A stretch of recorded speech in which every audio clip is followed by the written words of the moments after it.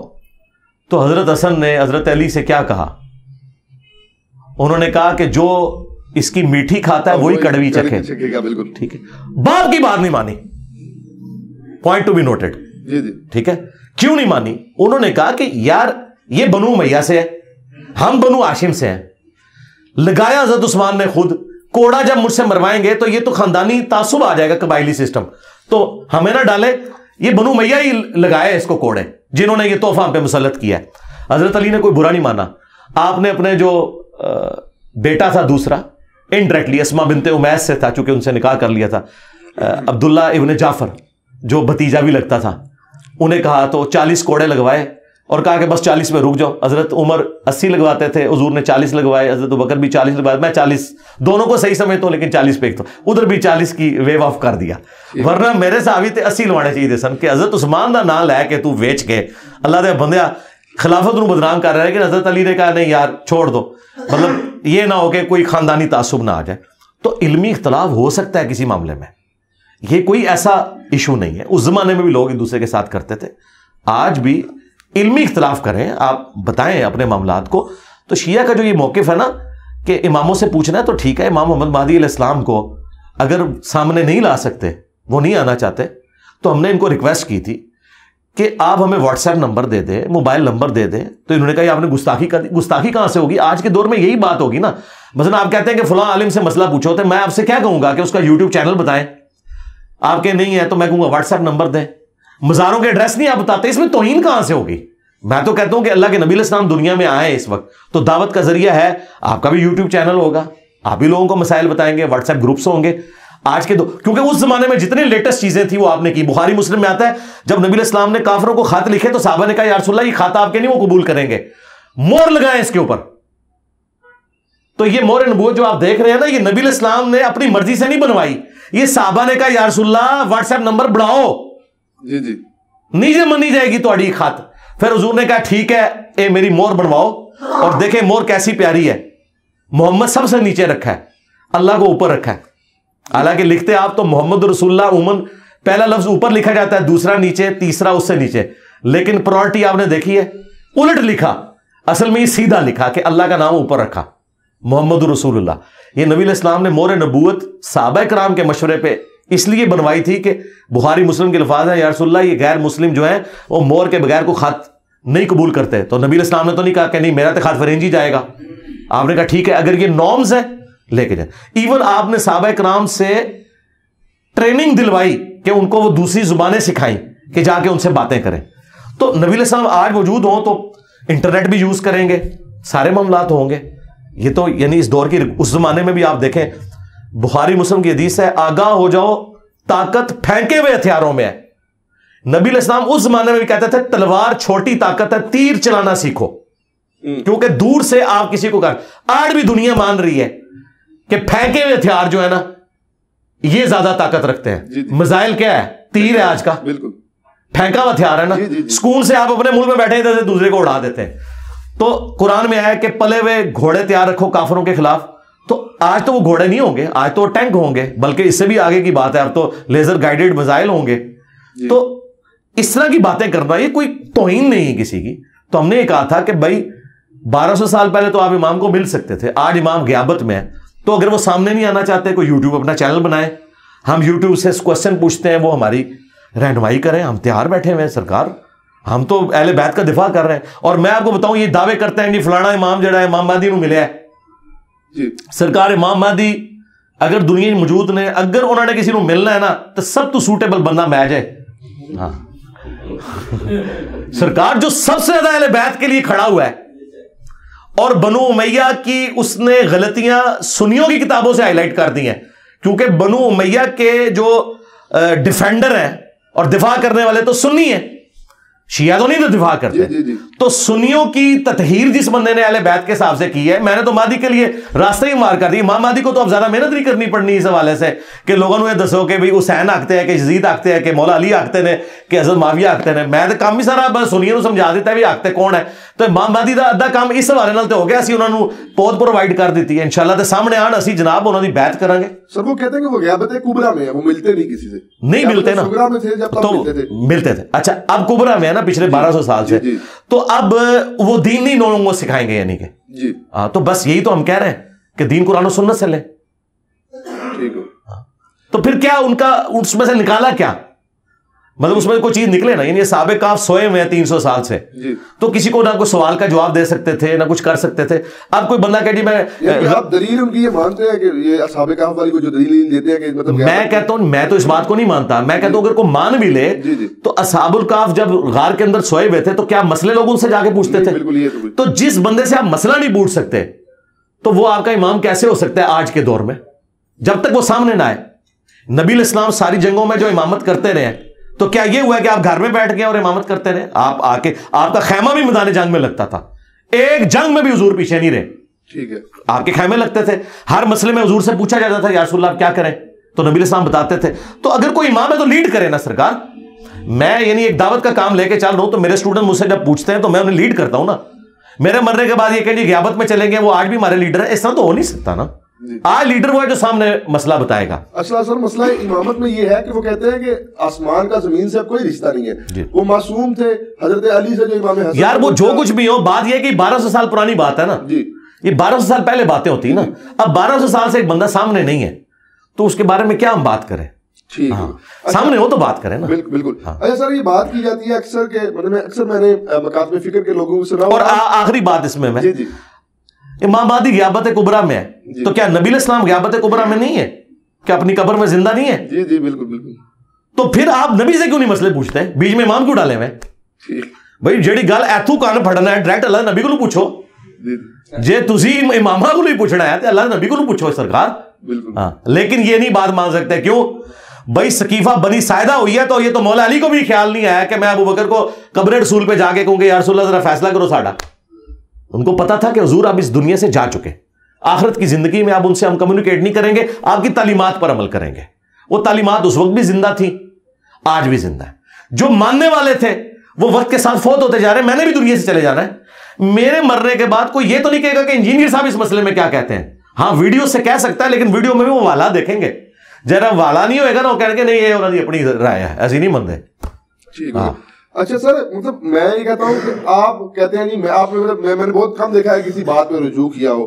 کافی سارے ایسے بہت ساری باتوں میں رجوع کیا ہے. میں نے یہ رجوع کیا ہے کہ آپ مزار پہ جائیں اور اونچی آواز سے کہیں کہ اللہ ادھر جو بزرگ دفن ہے نا, جو اس نے چھپ کے گناہ کیے, جو سامنے کیے, جو چھوٹے کیے, جو بڑے کیے, وہ معاف کرتے ہیں. ٹانٹ سے کہنے کے بجائے ٹانٹ نہیں ہے. چلے میں پیار سے کہہ دیتا ہوں کہ جی آپ جب اپنے بزرگوں کے مزارات پہ جائیں تو بلند آواز سے میرے بھائیوں کہا کریں اے اللہ اس کے چھوٹے بڑے چھپ کے کیے سامنے کیے, گناہ تو ہر بندے سے ہوتا ہے, یہ تو مانتے ہیں, معصوم تو صرف پیغمبر ہے. ہاں یہ تو کوئی نہیں ہے کہ نہیں کیے ہوں گے, یقیناً کیے ہوں گے. اے اللہ وہ معاف کر دے, اے اللہ اس کی قبر میں کیڑے نہ پڑے, اے اللہ اسے عذاب قبر سے محفوظ رکھ. یار اگر اللہ کے نبی یہ دعا کر سکتے ہیں اللہم انی اعوذ بک من عذاب جہنم ومن عذاب القبر ومن فتنۃ المحیا والممات ومن شر فتنۃ المسیح الدجال, ہماری تعلیم کے لیے, ٹھیک ہے, لیکن وہ حضور کے لیے تو بات ٹھیک ہے کہ وہ ہماری تعلیم کے لیے تھا, لیکن باقیوں کو آپ نے اس لیے نہیں سکھائی کہ ہر کوئی یہ کہ یہ تعلیم واسطے ہے. تو عذاب قبر کسی نے نہیں پناہ مانگنی, صحابہ کرام مانگتے تھے. اچھا سر, ایک عوام میں بہت زیادہ بات دیکھی گئی ہے اور علماء بھی اکثر یہ بات کرتے ہیں دعاؤں میں کہ حضرت سیدنا عمر جیسا حکمران عطا فرما. تو آپ اس بارے میں کیا کہیں گے کہ آج کے دور میں جو پرفتن دور جا رہا ہے, کوئی حضرت عمر جیسا حکمران ہو سکتا ہے؟ نہیں, وہ تو اس اعتبار سے مثال کے طور پہ بات کی جاتی ہے. میں تو کہتا ہوں اس سے بڑی بات کرنی چاہیے. اس سے بڑی بات یہ کرنی چاہیے کہ اللہ ہمیں ایسا حکمران دے جو نبی الاسلام کے طریقے کے مطابق ہمیں چلائے. ٹھیک ہے. حضرت عمر فاروق رضی اللہ تعالیٰ عنہ کے بھی سارے ڈیسیژن کو ہم پرفیکٹ نہیں مانتے. ان سے بھی اپنی خلافت کے اندر کچھ مسئلے مس ہینڈل ہوئے ہیں. ہاں جی, مثلاً حج تمتع پہ پابندی لگانا, اور مسلم شریف میں موجود ہے صحابہ کرام بہت سخت خلاف تھے کہ یہ ان کو کام نہیں کرنا چاہیے تھا. تو ہمیں بجائے حضرت عمر کے, حضرت علی کے, حضرت ابوبکر کی مثالیں دینے کی بجائے ہمیں یہ کہنا چاہیے کہ اللہ ہمیں ایسا حکمران دے جو ہمیں نبی الاسلام کے طریقے کے مطابق چلائے. وہ اللہ کی مرضی. ٹھیک ہوگا, ٹھیک ہوگا. اچھا سر, ایک بات یہ بھی کی جاتی ہے, اچھا سر میرا وہ رجوع والی بات مکمل ہوگی آپ کی, وہ تسلی ہوگی. جی جی ہاں, اس میں رجوع تو ہم ہر وقت تیار ہیں. میں نے تو کئی باتوں میں رجوع کیا. میں پہلے یہ کہتا تھا کہ مٹھی کے بعد داڑھی رکھنا افضل ہے. اب میں کہتا ہوں کہ جو مٹھی کے بعد کاٹے اور یہ نیت کرے کہ نبی الاسلام کی داڑھی مٹھی سے نہیں بڑی تھی, اس کے لیے وہی افضل ہے. اور جو اس لیے نہیں کاٹتا کہ حضور کی نیچرل مٹھی تھی, میری نیچرل 2 مٹھی ہے, اس کے لیے وہ افضل ہے. میں نے کئی معاملات میں رجوع کیا. ٹھیک ہوگا, ٹھیک ہوگا سر. اچھا سر, اکثر مطلب یہ بات کی جا رہی ہے علماء کی جانب سے, آج بھی آپ کی اکیڈمی میں یہ بات ڈسکس ہو رہی تھی کہ معاشرے میں بڑھ رہی ہے جو بے حیائی ہے, کیونکہ زمانہ ایسا ہے, جدید دور ہے, بے حیائی کے مختلف اسباب موجود ہیں. تو اس کے باوجود آپ جو ہے دوسری شادی کے بارے میں بہت زیادہ مطلب بات کرتے ہیں. بے حیائی کا سب سے بڑا سبب یہ ہے کہ علماء کے جو چینلز ہیں مونیٹائز ہیں, اس پہ بے پردہ عورتیں آ رہی ہیں. اس کے علاوہ تو علماء نے یہ کیوں نہیں اپنی ویڈیو ایڈز کیوں نہیں بند کر رہے؟ سدے باب اس کا کیا؟ سدے باب یہ ہے کہ علماء کی مونیٹائزیشن ختم کروائیں. دیکھیں, یہ آپ اس کو مذاق نہ سمجھیں, میں ٹونٹ نہیں کر رہا. واللہ ایک بندے نے طارق جمیل صاحب کا کلپ اس لیے لگایا کہ وہ فکر آخرت اس سے حاصل کرے, اور کلک کرتے ہی ایک ناچتی ہوئی بے پردہ عورت سامنے آ گئی, تو وہ بیچارہ گیا. بے حیائی تو یہ پھیلی ہوئی ہے. اور اب تو تقی عثمانی صاحب کا بھی فتویٰ آ گیا کہ یہ غلط ہے. یہ کتنا بڑا ظلم ہے کہ دین کے نام پہ بندہ کلک کر رہا ہے, اور سامنے یورپ اور امریکہ میں تو اتنے اتنے گندے اشتہار کھلتے ہیں, وہ سامنے آ جائیں. تو دین میں جو بے حیائی والا ایک ایلیمنٹ ہے, اس کا سبب خود ہمارے علماء کے ویڈیو چینلز بن رہے ہیں, جو ویڈیو مونیٹائزیشن انہوں نے کی ہوئی ہے. وہ ناچتی ہوئی عورتیں سامنے آ جاتی ہیں, تو یہ سب سے بڑا سبب ہے. اب رہ گیا دوسری شادی, بالکل کریں, دوسری شادی کریں, لیکن اگر دوسری شادی کرنے کے بعد بھی ایک ہی بیوی رہ جائے آپ کی, جی ٹھیک ہے, اینڈ تو رزلٹ یہی ہوتا ہے نا کہ آپ ایک طرف لٹک جاتے ہیں. قرآن نے کہا ایسا نہ ہو ایک طرف لٹک جاؤ. ٹھیک ہے, جب آپ لٹکتے ہیں, ایک تھوڑا سا آپ لٹکتے ہیں, تو دوسری طرف سے وہ پہلی بیوی آپ کی ٹانگ کھینچ کے آپ کو گرا ہی دیتی ہے جس طرف لٹکے ہوتے ہیں. وہ کہنی ہے نہ سے تم ادھر ہی مار. تو جو آپ نے وہ جو بچے ہیں وہ اب ان کا کون دیکھ بھال کرے گا؟ وہ تو بچے تو ماں کے ساتھ ہی ہوں گے, جیسے چوزے مرغی کے ساتھ ہی جاتے ہیں. مرغے کے ساتھ کبھی چوزے دیکھے آپ نے؟ تو at the end of the day جب وہ بچے معاشرے کے لیے اور وہ عورت ناسور بن جائے, تو جس کو حالات فیوریبل ہو نا, جس کی بیوی خود دوسری شادی کروائے, تو سرکار وہ شوق سے کرے, اور ہماری دعائیں اس کے ساتھ ہیں. لیکن اگر اس سے یہ فتنہ کھڑا ہوتا ہے کہ آپ نے لڑائی جھگڑا کرنا ہے اور اینڈ پہ ایک بھی جاتی رہے, میں اس پوائنٹ آف ویو سے بات کر رہا تھا. قطعاً کسی کی جرت ہے کوئی دوسری تیسری شادی کو حرام کہہ جائے, وہ تو کافر ہے جو کہے کہ یہ حرام ہے, نعوذ باللہ. اچھا سر, جمہوریت کے بارے میں ڈاکٹر اقبال صاحب نے بھی کہا ہے کہ جمہوریت وہ طرز حکومت ہے کہ جس میں سروں کو گنا کرتے ہیں تولا نہیں کرتے. موجودہ جو حکومت ہے اس میں, جو نظام حکومت ہے اس میں, مطلب ایک نشئی جو ہے نیم پاگل, وہ بھی ووٹ دیتا ہے, اس کی بھی اتنی ہی اہمیت ہے. ایک اسکالر ووٹ دیتا ہے, اس کی بھی اتنی اہمیت ہے. میرے خیال میں نشئی کی ووٹ زیادہ ہونی چاہیے. اس کی وجہ ہے کہ نشئی جو ہے وہ تو اپنے گھر کا سامان بیچ کے نشہ کر رہا ہے نا. اسکالر تو آپ کی جیبوں سے ہتھیار ہے, اس کی ووٹ آدھی ہونی چاہیے. بالکل آپ کے ساتھ لاجیکل بات ہے, نیچرل بات ہے جی. دیکھیں نا تو وہ کیسے ہو سکتا ہے؟ ہاں جی میں وہ بتاتا ہوں. پہلی بات یہ کہ ڈاکٹر اقبال کے شعر نہ تو دین ہے, اچھا, اور نہ ڈاکٹر اقبال کے اشعار جو ہیں وہ کسی آپ ثبوت میں پیش کر سکتے ہیں. انہیں بھی غلطی لگی ہے, ہاں جی, تو ہم تو نہیں ان کے ساتھ ایگری کرتے. لاجیکلی ٹھیک ہے کہ مطلب جی جی میں آپ کو بتا رہا ہوں, لاجیکلی نہیں ٹھیک ہے, بالکل غلط ہے. اس کی وجہ یہ ہے کہ اسلامک ڈیموکریسی کو ہم حلال سمجھتے ہیں, ویسٹرن ڈیموکریسی کو جسے ڈاکٹر اقبال نے کرٹیسائز کیا ہم اسے کفر سمجھتے ہیں. حلال و حرام کا فیصلہ کثرت رائے نہیں کر سکتی. آپ تو کہہ رہے ہیں نا علماء کی ووٹ, میں کہتا ہوں جی علماء کعبے کی چھت پہ بھی چڑھ دیں نا سارے اور کہیں کہ مرد کی مرد سے شادی جائز ہے تو ہم اسے بھی ریجیکٹ کریں گے. نہیں تو ہم تو یہ مانتے ہی نہیں ہیں. ہم کہتے ہیں کثرت رائے حلال کے اندر ہوگا, حرام کا فیصلہ قرآن و سنت کریں گے, علماء بھی نہیں کریں گے. ہم تو بہت آگے کی بات کر رہے ہیں. اس طرح کی ڈیموکریسی کو ہم صحیح سمجھتے ہیں جس میں حلال کا فیصلہ ہو کثرت رائے سے. مثلا کثرت رائے یہ ہے کہ کسی دو شہروں کے درمیان ٹرین چلنی چاہیے یا موٹر وے بننی چاہیے, تو کثرت رائے سے فیصلہ ہونا چاہیے کہ ٹرین سوٹیبل ہے یا موٹر وے سوٹیبل ہے. ٹھیک ہے, یہ آپ کا فیصلہ ہے, آپ اپنی رائے ہموار کریں, فیزیبلٹی رپورٹ بنائیں, لوگوں کو قائل کریں. ٹھیک ہے, باقی میں آپ کو یہ بتاؤں, یہ جو کہہ رہے ہیں تولا نہیں جاتا, مجھے یہ بتائیے اگر آپ یہ مان لیں کہ ایک پڑھے لکھے اور ان پڑھ کی ووٹ برابر ہونا یہ عیب ہے, تو میرے بھائی مجھے بتائیں وہ ان پڑھ گوالا جو بھینس کی پرورش کرتا ہے, ایک پی ایچ ڈی خواہ اسلامیات میں ہو یا عربی میں ہو یا مفتی اعظم ہو, کیا وہ بھینس پال سکتا ہے یا وہ گوالا پال سکتا ہے؟ اور اس کے دودھ کے اوپر آپ کے بچے جوان ہو رہے ہیں, وہ تو کہے گا سرکار میری ووٹ دو کے برابر کریں, مفتی تو مجھ سے دودھ لیتا ہے, یہ تو مجھے پتا ہے کہ کتنی میں محنت کرتا ہوں. تو پھر آپ کیا کریں گے؟ تو یہ دنیا نے سرکار کنکلوڈ کیا ہے کہ اس کا آخری حال یہی ہے کہ ہر بندہ اپنی فیلڈ میں مفتی اعظم ہے. یہ ذہن میں رکھیں. جی ہاں, یہ کیمرہ مین بیٹھے ہوئے ہیں, یہ تو کہیں گے میں میڈیا کی فیلڈ میں مفتی اعظم ہوں. تمہارے علماء کو تو ٹچ سکرین موبائل چلانا نہ آئے جب تک ان کو سکھایا نہ جائے. میں تو 15 سال سے یہ ٹچ سکرین کیمرے استعمال کر رہا ہوں, میری ووٹ دو کے برابر ہونی چاہیے. تو میں کو کہا بھائی تیری ویک اودی ویک, اس کے علاوہ اس کا کوئی چارہ نہیں ہے. ہاں اب اس کا حال کیا ہے؟ حال یہ ہے کہ آپ رائے عامہ ہموار کریں. دیکھیں طیب اردگان نے رائے عامہ ہموار کی ہے نا, پاکستان کی اسٹیبلشمنٹ تو اتنی سٹرانگ نہیں تھی جتنی ٹرکی کی تھی, یہ تو شاید نہیں ان کے مقابلے پہ. لیکن ایک عوامی لیڈر آیا ہے, اس نے 50 سال پرانا مسئلہ حل کیا استنبول کا. میرجا وہ بنا, پانی کا مسئلہ تھا, کرتے کرتے وہ پرائم منسٹر بنا, 3 دفعہ الیکٹ ہوا, اس نے اس کو پرائم منسٹر والے نظام کو صدارتی نظام میں کنورٹ کیا. لیڈر ہے نا. تو آپ نے دیکھا ہے آج تک آپ نے سنا تھا کہ اتنی سٹرانگ فوج اور اس کے سامنے آگے عوام لیٹ رہی ہے ان کے ٹینکوں کے سامنے. پاکستان میں ایسا نہیں کبھی بھی ہوگا, نہیں ہوگا. اس کی ایک وجہ ہے, وہ بہت بڑی وجہ ہے, اور وہ فوج کے پاس وہ گدڑ سنگھی ہے کہ جب تک وہ مسئلہ آپ حل نہیں کرتے نا, کبھی آپ یہ ان سے چھٹکارا حاصل نہیں کر سکتے. وہ یہ ہے کہ پاکستان کی فوج جو ہے وہ مذہبی ہے, اور مولوی ان کے اعلی کار ہیں.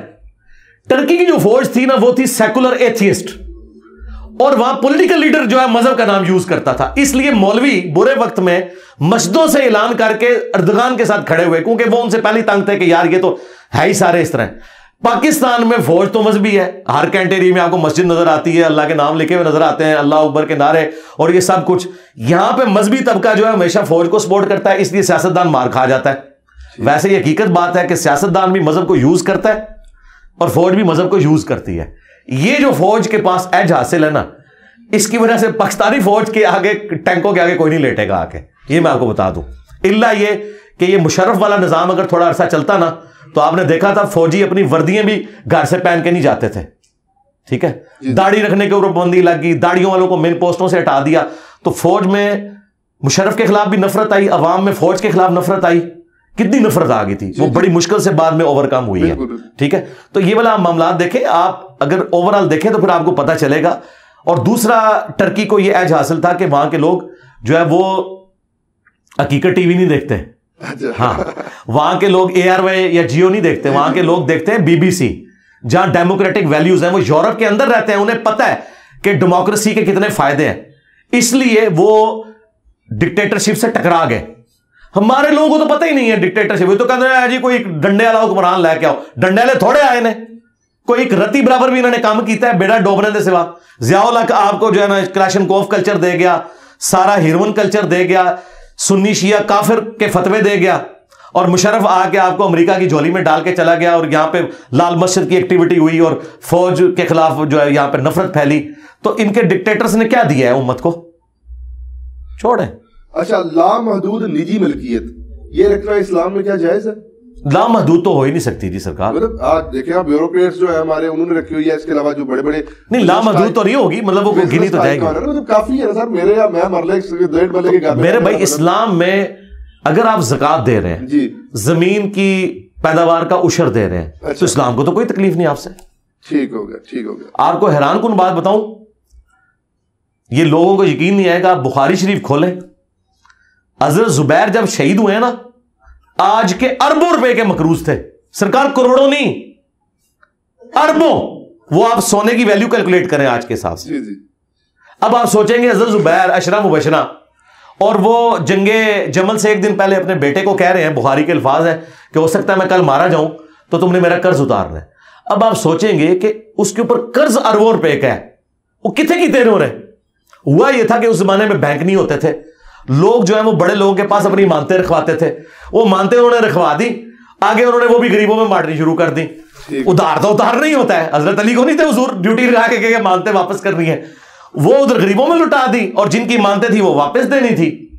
ٹھیک ہے، بعد میں کتنی مشکل سے حضرت عبداللہ ابن زبیر نے وہ قرضہ اتارا ہے، اور وہ اس طرح اتارا ہے، وہ بھی خیر کیا اتارا، وہ بیت المال سے ہی پیسہ گیا سارا. حضرت معاویہ کو ریکویسٹ کی کہ حضرت زبیر کی یہ زمین ہے، وہ زمین تھی سپوز 1 کروڑ روپے کی، انہوں نے کہا یار یہ آپ 1 ارب کی خرید لیں تو چلیں. تو حضرت معاویہ نے بھی جیب سے کوئی نہیں دیا، بیت المال سے ان کو پیسے دیے. اس طرح مختلف جگہوں سے پیسے کٹ کر کے انہوں نے اپنے باپ کا قرضہ اتارا. تو مجھے بتائیں حضرت زبیر کے پاس تو اربوں کا قرضہ تھا، اس طرح باقی صحابہ کے پاس بھی بہت زیادہ ایسٹس تھے، لیکن اگر وہ زکوٰۃ دیتا ہے اور اس طرح کے معاملات لے کے چلتا ہے تو یہ جائز ہے، لیکن یہ پسندیدہ نہیں ہے.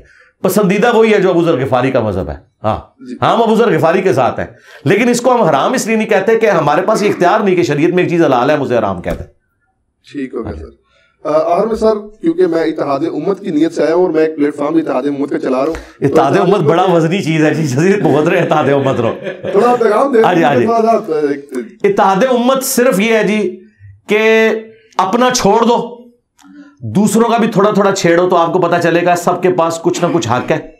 وہ سارا حق ایک جگہ جمع کرو اور اپنی نسبت قرآن و سنت کے ساتھ مضبوط کرو، اپنے اپنے بزرگوں سے دستبردار ہو جاؤ، کیونکہ آپ کے بزرگ دوسروں کے نزدیک مردود ہیں اور ان کے بزرگ آپ کے نزدیک مردود ہیں. بزرگ بھی آپ اپنے ساتھ سنبھال کے رکھیں.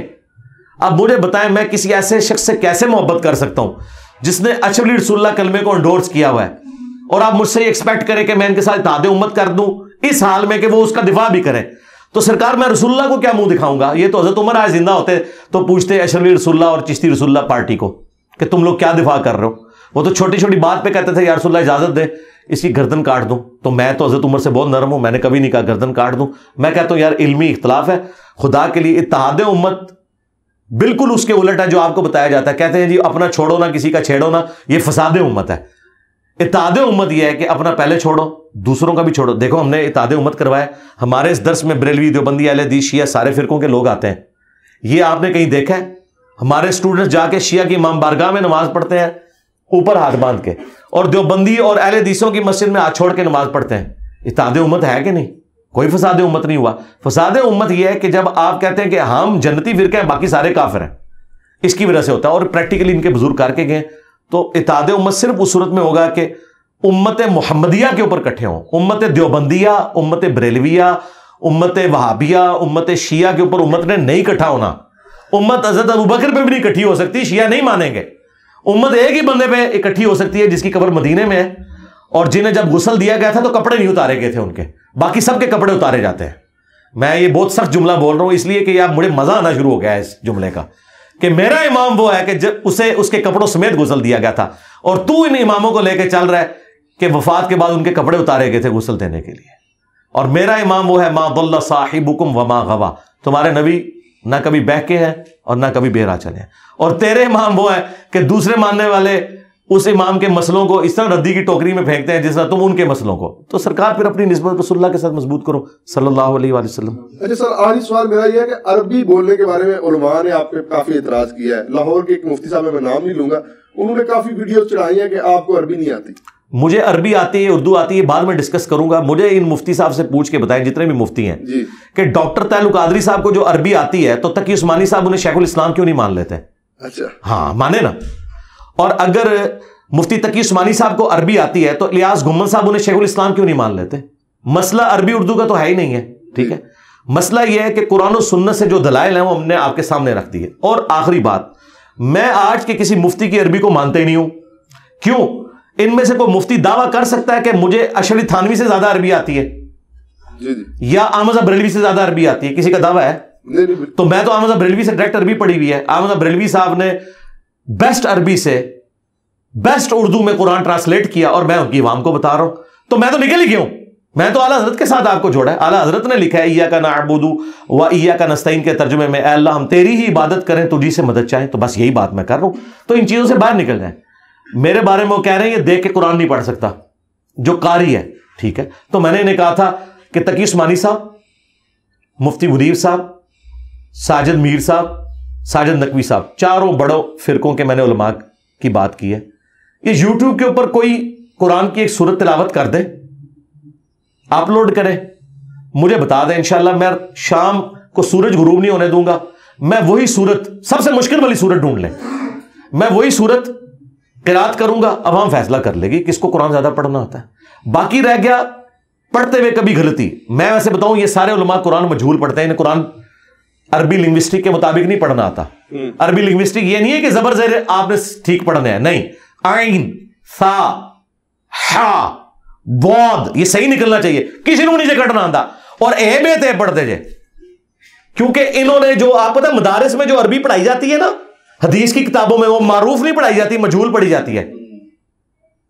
انما الاعمال بالنیات, یہ لفظ ہی غلط ہے. انما الاعمال بالنیات.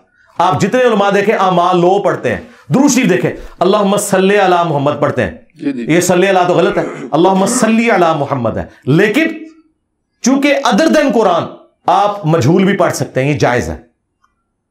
اللہم صلی علی بھی درست ہے, لیکن قرآن میں جب آپ لام زیر لی پڑھیں گے تو لام زیر لے نہیں پڑھ سکتے سوائے ایک لفظ کے, بسم اللہ مجریہا. یہ پورے قرآن میں ایک لفظ ہے جو آپ نے مجریہا نہیں پڑھنا, باقی پورا قرآن آپ نے معروف پڑھنا ہے. انہوں نے عربی ساری پڑھی ہوئی ہے مجہول, یہ قرآن پڑھ ہی نہیں سکتے معروف. میرا چیلنج ہے, یہ جتنے گلے پھاڑتے ہیں انہوں کو لے آؤ ساجد میر. واللہ ساجد میر مجھے نماز بھی معروف طریقے سے نہیں سنا سکتا. التحیات للہ والصلوات والطیبات, وہ پڑھے گا التحیات للہ والصلوات والطیبات. انہوں نے پڑھی ہوئی عربی, اور عربی یہ سمجھ رہے ہیں کہ, اور ہاں تو یہ لوگ نکال ہی نہیں سکتے, عین نکال نہیں سکتے. اور یہ ان کا عیب نہیں ہے, ان کی تربیت ہی ایسی ہے.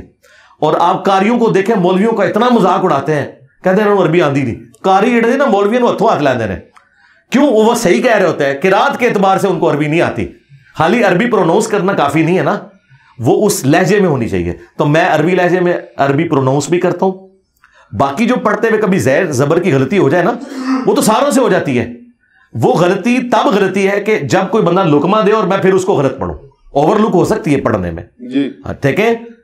ابو داؤد میں حدیث ہے نبی علیہ السلام قرآن بھول گئے تھے, آپ پہ نازل ہوا ہے. تو بعد میں ایک صحابی نے یا رسول, آپ نے فرمایا تم نے مجھے یاد دلا دینا تھا, لقمہ دے دینا تھا. تو آپ اندازہ کریں کہ کیا نبی علیہ السلام کو نہیں پتا تھا؟ بات یہ ہے کہ کبھی کوئی بندہ اگلی آیت بھول جاتا ہے, یا پڑھتے ہوئے متشابہ آیات آ جاتی ہیں ایک طرح کی. بعض اوقات آپ دیکھ کے بھی پڑھتے ہیں. میں آپ کو پروف ریڈنگ میں بھی بتاؤں, ہم نے جب پمفلٹ لکھے نا تو 10 بندوں سے میں نے پروف ریڈنگ کروائی, اور ایسے بندوں سے بھی کروائی کہ جن کی انٹرسٹ کا وہ ٹاپک نہیں تھا. کیوں؟ جو بندہ دیندار ہے نا, وہ حدیث میں اگر کہا کہ کی غلطی ہوگا نا تو وہ اپنی یاداشت سے اسے صحیح پڑھ رہا ہوگا. لیکن جس بندے کو نہیں پتا ہوگا وہ والی غلطی بھی نکال لے گا. مطلب اگر یہ اس میں اگر یہ تے کے کوئی نقطے مس ہوں گے نا تو آپ بابے تے پہ پہنچیں گے, شاید کوئی نہیں, خود ہی پڑھ لو گے. آپ دیکھیں گے کئی لوگ انجینئر کے سپیلنگ غلط لکھ دیتے ہیں, لیکن وہ آپ پڑھیں گے اسے انجینئر ہی, وہ انہوں نے نا وہ نون پہلے ڈالی ہوتی ہے, یہ بعد میں ڈالی ہوتی ہے. حالانکہ انجینئر کے سپیلنگ میں یہ پہلے, لیکن میں آپ کو دونوں دکھاؤں نا آپ صحیح پڑھیں گے اسے, کیونکہ آپ اتنے غور سے نہیں دیکھیں گے. لیکن جس کا انٹرسٹ نہیں ہوگا نا وہ دیکھے گا پہلے یہ پہلے پائس کے بعد پائس. تو یہ اس طرح کے معاملات ہو جاتے ہیں. غلطی تب ہے کہ میں نے ایک کوئی لفظ پڑھا اور بار بار اسے غلط پڑھا, اور میں تو فل بدی, مجھے سینکڑوں آیات قرآن کی زبانی یاد ہے, اور میں فل بدی پڑھتا ہوں عربی لنگوسٹک کے لہجے میں پڑھتا ہوں, میرے درجوں ویڈیوز ہیں, قرآن کلاسز ہیں, ان میں کہیں ایک کوئی زبر زیر کی غلطی ہو جائے اور اس کو پڑھ کے اس کو دیکھ کے قرآن پڑھنا نہیں آتا, میں کہتا ہوں جی ضرور کہیں گے, اچھی بات ہے. جب آپ کہیں گے دیکھ کے قرآن پڑھنا نہیں آتا, لوگ دیکھ لیں گے اسے پڑھنا آتا ہے کہ نہیں آتا. اور ایک مولوی یہاں تک کہہ رہا ہے, وہ کہہ رہا ہے جی دیکھیں آپ یہ چڑھ جائے تو پھر وہ لوگوں کو پتہ لگ جائے گا قرآن میں یہ غلط پڑھ رہا ہوگا. سرکار ہماری جتنی قرآن کلاسز اپلوڈ ہو رہی ہیں اس کے نیچے عربی لکھی ہوئی بھی آ رہی ہے. اگر میں نے پرونونس بھی کہیں غلط کر دیا تو وہ آپ کو لکھا ہوا نظر آئے گا کہ یہ اس طریقے سے ہے.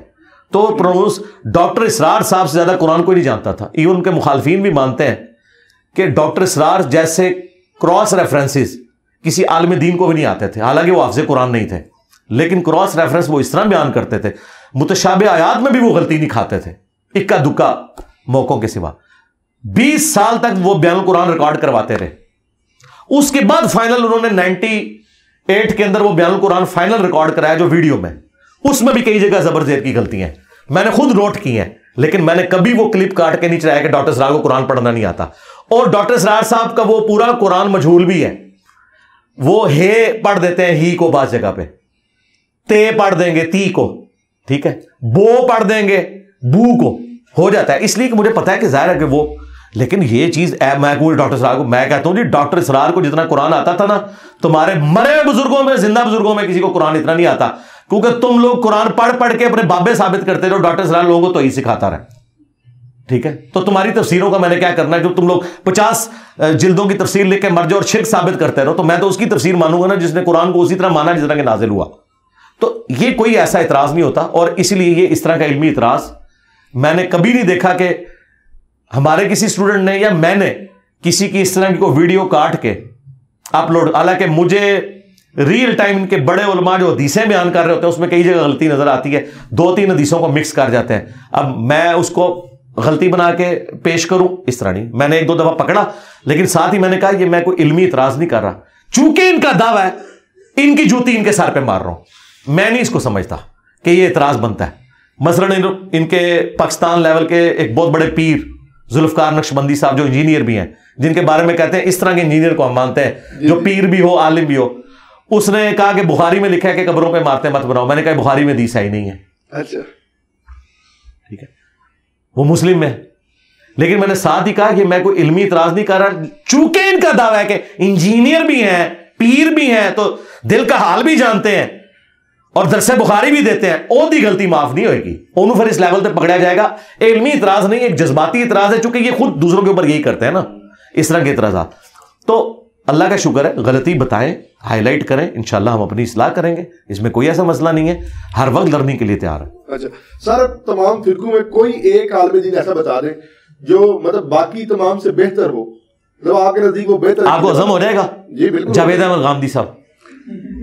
ٹھیک ہے سر, ان میں تکنا کتنا اخلاق نبوت تواڈے مولوی موجود ہے, تواڈے مولویاں دے منہ تو جھگ چھوٹتی ہے جدوں میں جاوید غامدی صاحب دا نام لینا وا. یار کیوں چھوٹتی ہے؟ غامدی صاحب نے تو کبھی آپ کی منجی نہیں ٹھوکی, اس نے تو کوئی گستاخی نہیں کی. غامدی جتنی عربی تمہارے بزرگوں کو بھی نہیں آتی, پڑھتے وہ بھی مجہول ہیں, قرآن بھی مجہول پڑھتے ہیں, لیکن عربی لیکن پڑھ رہے مجبور. قرآن سے پوچھیں گے تو عربی غلط پڑھ رہے ہیں, میں ویسے بتا رہا ہوں. ویسے زبر زیر صحیح پڑھنا, اور وہ عربی شاعری بھی ان کو کمال آتی ہے, ان کے مولویوں سے زیادہ عربی آتی ہے. تو میرا نہیں رائٹ میں کسی کے بارے میں میں ان کو کیوں بہتر سمجھتا ہوں. میرے نزدیک داڑھی, فرقہ, شلوار ٹخنوں سے اوپر کرنا, رفع دین کرنا نہ کرنا, اس سے بڑی چیزیں توحید اور ختم نبوت.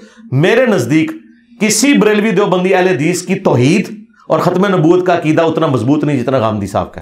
لیکن آپ سر انہیں منکرین حدیث میں بھی کنسیڈر, وہ تو بعد کی بات. منکرین حدیث سب سے بڑے حنفی ہیں, کہتے ہیں بخاری مسلم سنیوں کی کتابیں نماز رفع الدین سے پڑھتے نہیں, کہتے ہیں بغلوں میں بت رکھ کے آتے تھے. منکرین حدیث تو حنفی ہیں. ٹھیک ہے, بات تو یہ ہے نا, غامدی صاحب کا عقیدہ توحید بھی دیوبند بریلوی اہل حدیث شیعہ سے بہتر. غامدی صاحب کا ختم نبوت کا عقیدہ بھی, وہ کسی باب بزرگ کی وہ اس طرح کی کسی عبارت کو وہ تو صوفیاء کو آڑے ہاتھوں لیتے ہیں, ان سے بہتر. تو باقی چیزیں تو بعد میں آئیں گی نا, پہلی چیز توحید اور عقیدہ ختم نبوت ہے.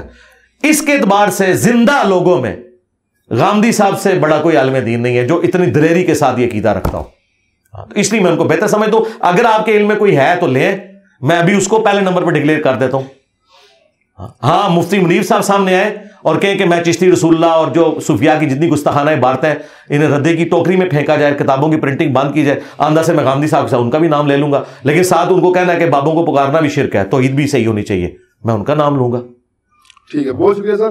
اب حافظ جی بغیر یہ تھی آج کا سیشن, اور ہم نے کوشش کی انجینئر صاحب کے نظریات ان کے ساتھ, ہمارے نظریات ہمارے ساتھ, ہم نے کوشش کی ہے کہ آج کے جتنا بھی سیشن ہے اس میں بغیر کسی اسکرپٹ کے آپ کے سامنے پیش کیا جائے. آپ سے گزارش ہے ہمارے چینل کو سبسکرائب کیجیے اور ویڈیو کو لائک کیجیے. اللہ حافظ.